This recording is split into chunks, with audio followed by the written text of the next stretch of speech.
The Ghost of the Opera. The Paris Opera House seems to be haunted. In the middle of the performance, the big chandelier that lights up the stage falls down. Another day, one of the engineers appears hanging in the basement. A rumor is spreading that a monstrous looking being, whom some seem to have seen fleeting fly, is the case of all these disturbing events. The Phantom of the Opera is one of the most famous and successful works by this author, Gaston Leroux. Main characters: Eric, the ghost of the opera; Christine Daae, the protagonist, the singer with whom Eric has fallen in love, the ghost of the opera, and also Viscount Raoul de Chagny. Viscount Raoul de Chagny, Christine's childhood friend. The singer he has also fallen in love with, as well as Eric, the ghost of the opera. La Carlotta, a spoiled prima donna, the main soprano of the Paris Opera. Since she was a little girl, Christine Daae, a beautiful girl with blonde hair and blue eyes, traveled around Europe with her father, a great musician. Christine was fascinated by singing. Her father used to tell her many stories about the angel of music, the embodiment of musical inspiration. Christine loved the stories about her father that inspired her to keep practicing her singing. She really sang beautifully. When they arrived in Paris, Christine met a young man named Raoul. As they both loved music, they became great friends. Christine liked Raoul very much and Raoul liked Christine very much. But Christine's father had to continue his travels in Europe, so Christine had to say goodbye to her dear friend Raoul to resume her journey.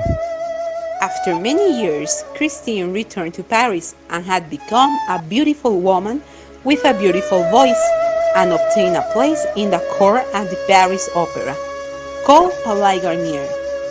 She immediately made an impact with her impressive appearance and heavenly voice, and soon began to hear a beautiful voice speaking to her, giving advice on her singing.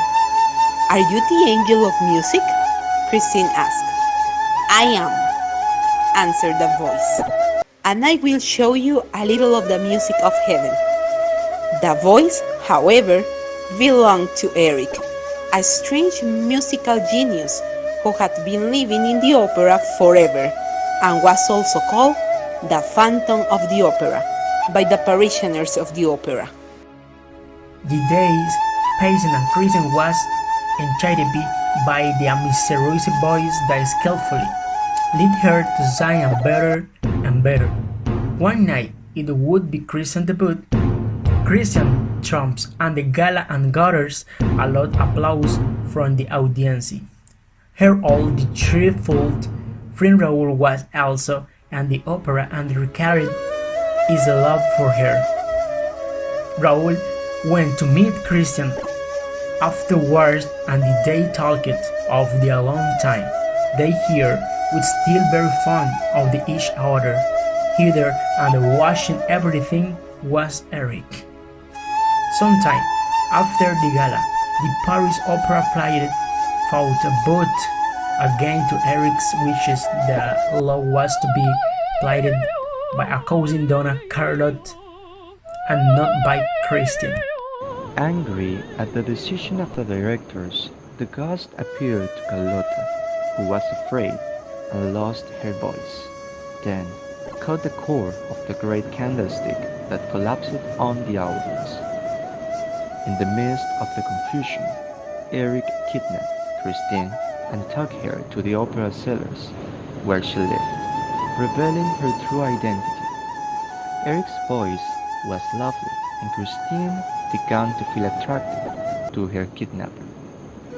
Christine gently approached Eric, unmasking him, but to her horror, his face was the face of a monster.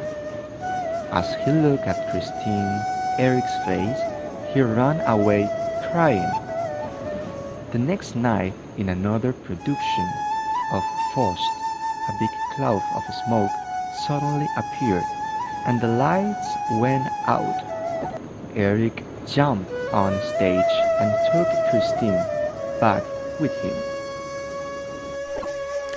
"You will marry me," said Christine, "or I will destroy the whole opera with explosive." Christine refused at first, but when she remembered that Raoul was also in the audience, she agreed to marry Eric. Eric lifted his mask to kiss her on the forehead, but instant he got a kiss back. "I have never received a kiss," he said, "not even from my mother." Overcome with emotion, he said to Christine, "Go, my angel, and marry Raoul. I know you love him." Christine ran away to her beloved Raoul, whom she married a little later.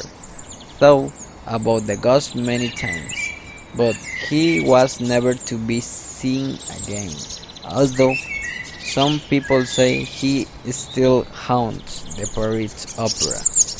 The end.